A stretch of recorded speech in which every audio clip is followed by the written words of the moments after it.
Hey there, welcome to Black Gumbo Southern Gardening. It's time for Garden Question and Answer, episode 26. Let's go. I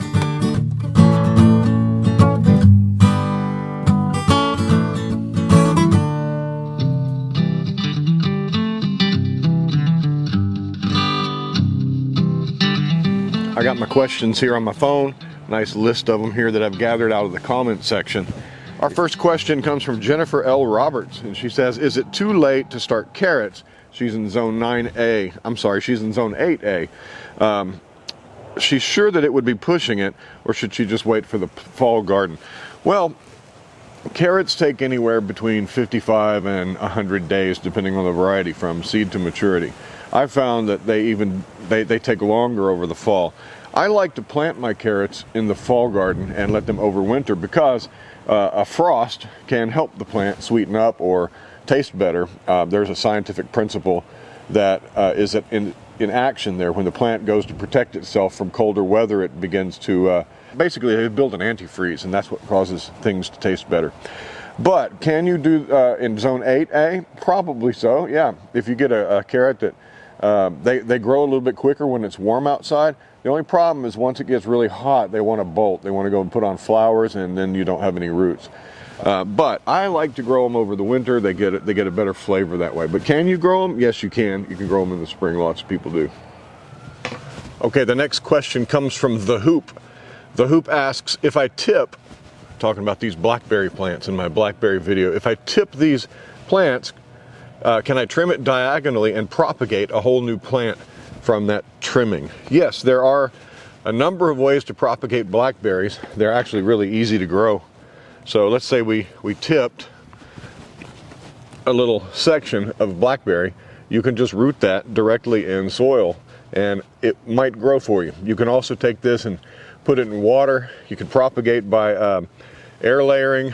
You can air layer, that's a whole nother subject, but you can air layer these. You can also just take these canes, bend them down to the ground, cover some nodes with soil and weigh it down, and those nodes will grow roots for you, and then you can cut it off. You've got you a new plant.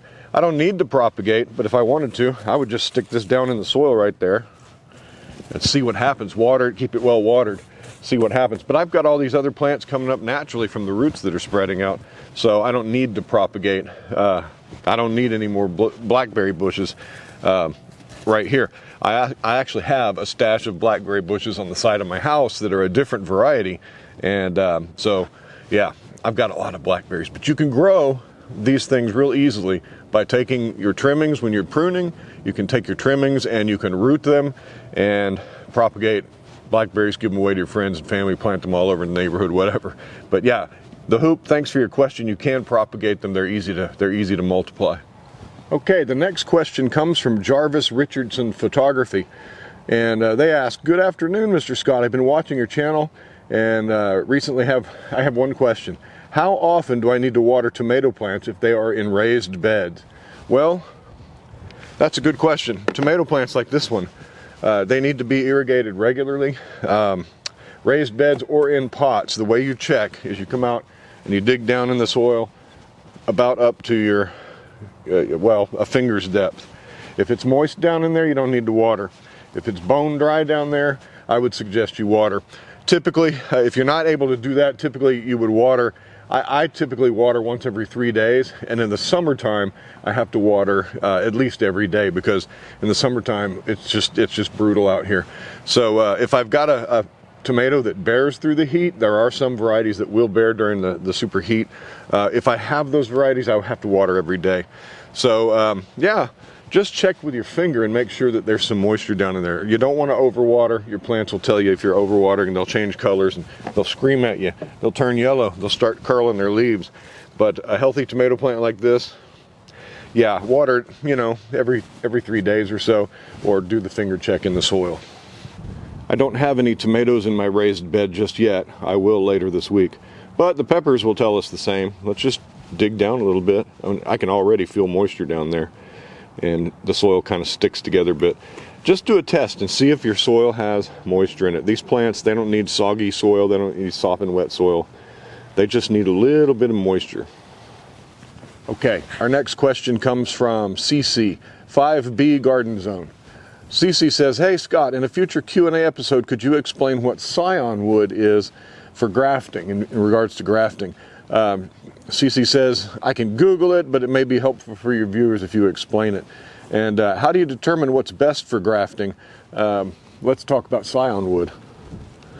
All right, so right here I've got an apricot tree. This apricot tree has been, it was not grown from seed.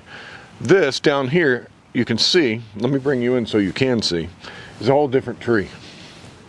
What we have down here, you can see that this is like a whole different tree. That's called the rootstock. A rootstock is grown for its particular qualities, maybe to dwarf the tree, maybe for vigor, maybe to be able to resist soil-borne diseases. Whatever the rootstock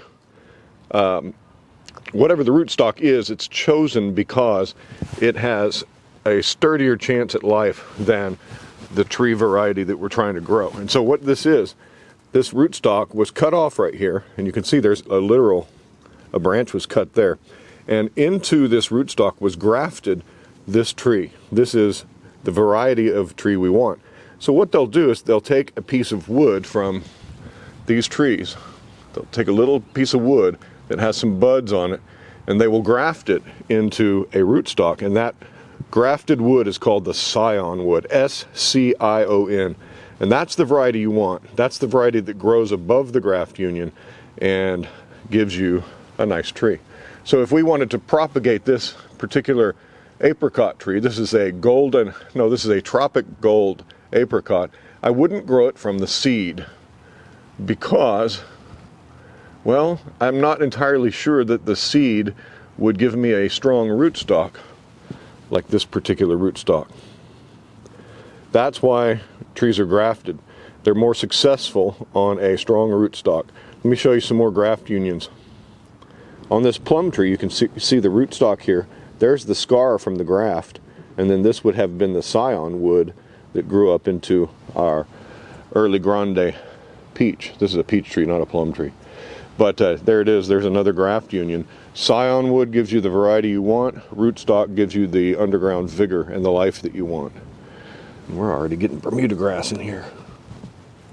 Here are our bench grafts. These are an M111 rootstock, and grafted on top of these with a, I believe it's a cleft graft, is the Scion wood, and they're wrapped in plastic parafilm and ready to be planted out into the garden. These are dormant, and wow, I'm excited. I got a question from Mary Anderson. She says, can you root the suckers of a tomato plant to make more tomato plants? Yes, I'll show you how.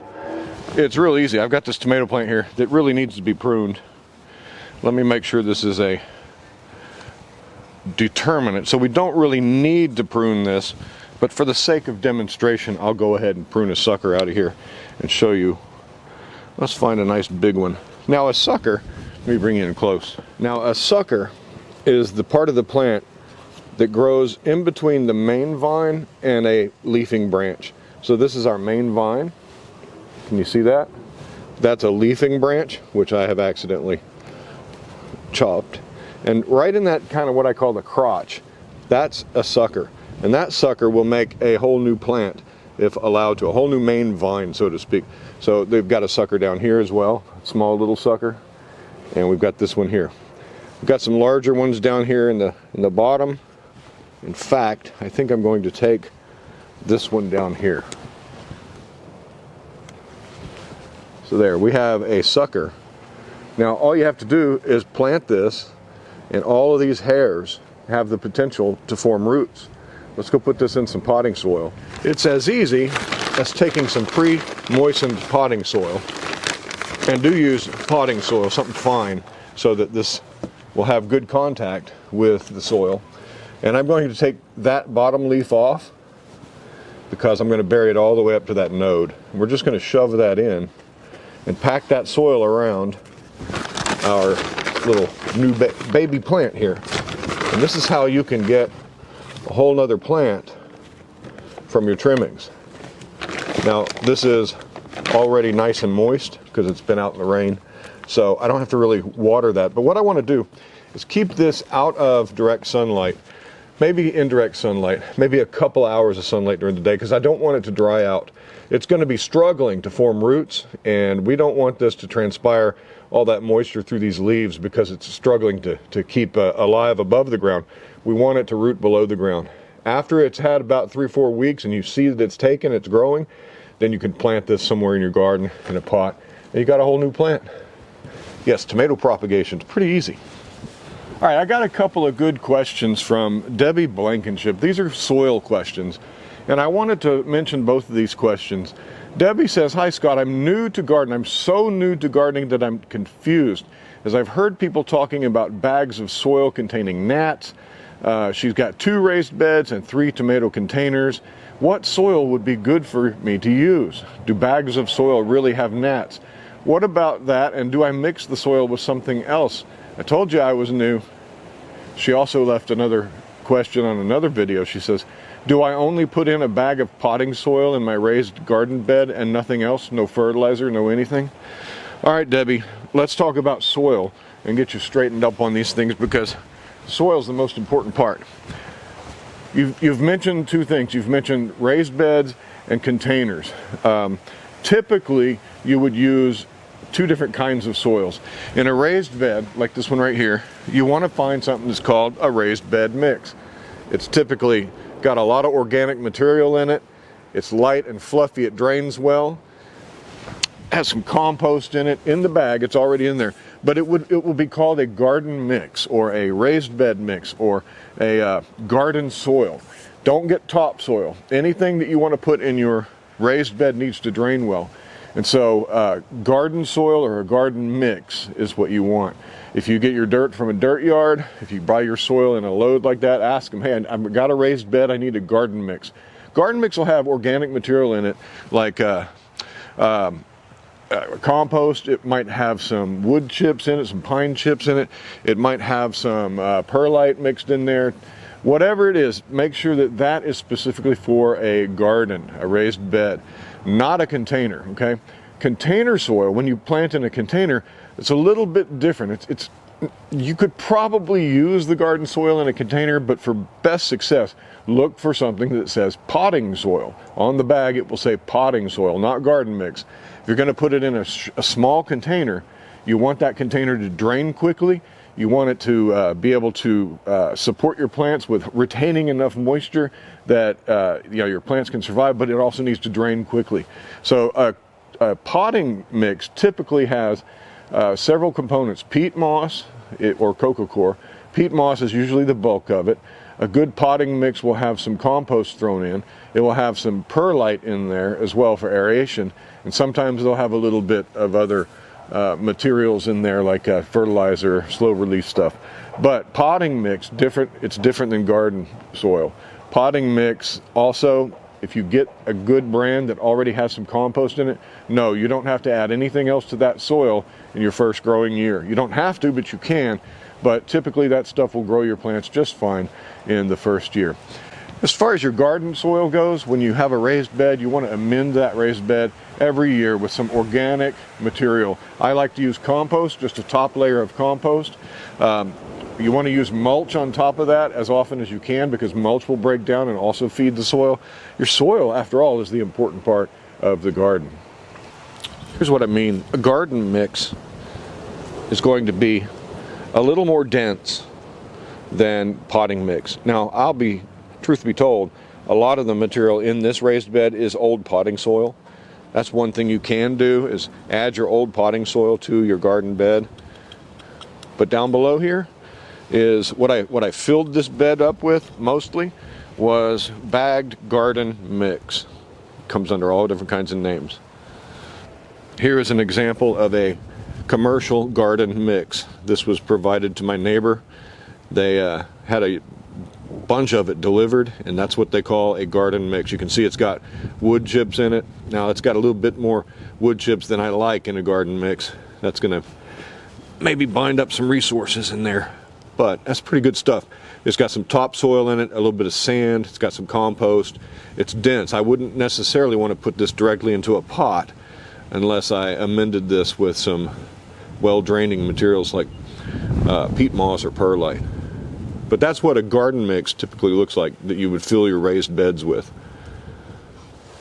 However, a potting mix, you can see this potting mix down here doesn't have as much of that wood chip. It's mainly just peat moss. There are some wood chips in there, but it's mainly just peat moss, and the white flecks are perlite to give some aeration.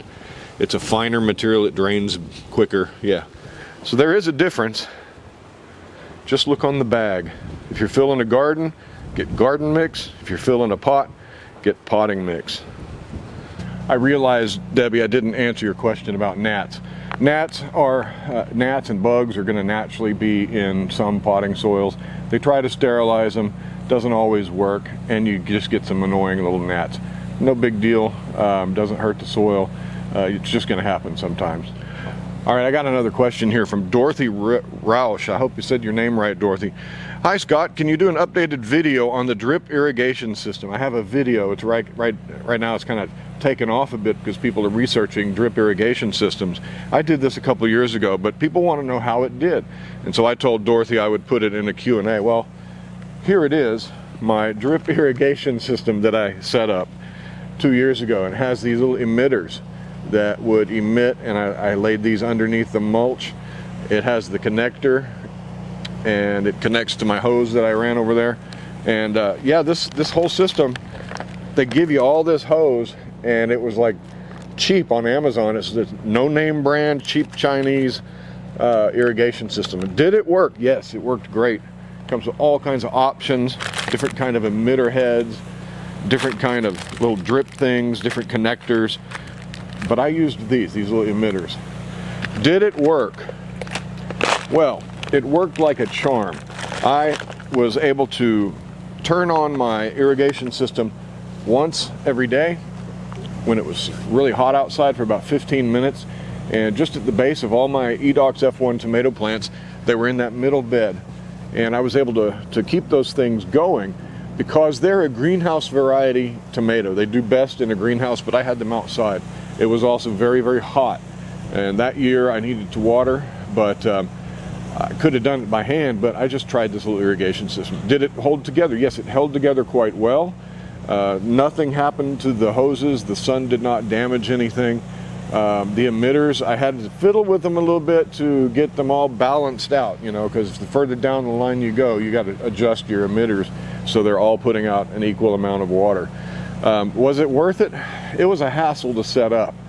Once I got it set up, it was nice to just go and turn the water on and go inside and not have to stand out in the heat. But have I used it since? No, I haven't used it since because it's been a real hassle to set these kinds of things up. I could run it in my garden again at any one of these beds and enjoy it. I could run it and drip into my potted trees. I could do that. I could run it through my apple orchard. But I just don't have the time to mess with it. I don't, it's not for me. So the last couple of years, since I used the drip irrigation system, we've had either plenty of rain or during the drought, I had to get out here and water everything anyway. And it didn't bother me. I'd rather get out and water and get my hands in the soil and see what's going on. So drip irrigation system, yeah, it worked great. It's just a hassle to set up, and I don't think I'm going to use it again, but I might, so I'll hang on to it. So there's your answer. Did the drip irrigation system work, and is it worth the money? Well, if you want a drip irrigation system, it's worth the money. So I don't know, I don't have a link. That particular package that I bought is no longer available, but there are hundreds of other cheap Chinese drip irrigation systems on Amazon. Just Google it and buy the cheapest one they have that has the options you need, and they all work. All right, our next question comes from Cindy Burstein. Man, we're kind of fighting the rain here, so I might get cut short. Cindy asks, thanks for the video talking about citrus.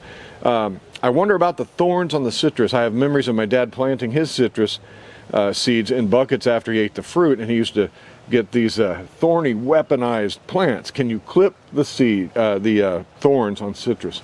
Some citrus don't have many thorns. Some citrus do have many thorns. Typically, the thorns are on the younger trees. But I have a Meyer lemon that's got some mean thorns. I mean, we're talking big, long thorns. Can you clip the thorns? The thinking used to be no, try not to clip them. Sometimes they can actually hold water for a young plant. They are defense against herbivores like deer and animals that want to come and eat your tree. But if you don't have watering issues and you don't have herbivores raiding your garden, eating your citrus trees, man, clip those things off of there and be safe. That's what I mean by mean looking thorns. Look at that. Look at that thorn right there. Can you see that?